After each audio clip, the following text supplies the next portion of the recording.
முள் ஏறிச்சுண்ணா. எப்படி எடுங்க? ஐயோ எடுத்தாச்சுராடி.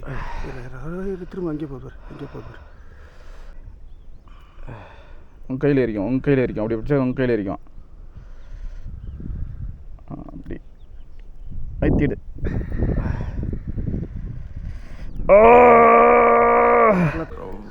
அது எடுத்துட்டாரு, எப்படியோ எடுத்துட்டாரு. மயக்கம் வந்துச்சு கைஸ். ப்ரேயர் இல்லாமல் ஃபிஷ்ஷிங் வராதிங்க பாருங்கள். இது தீவில்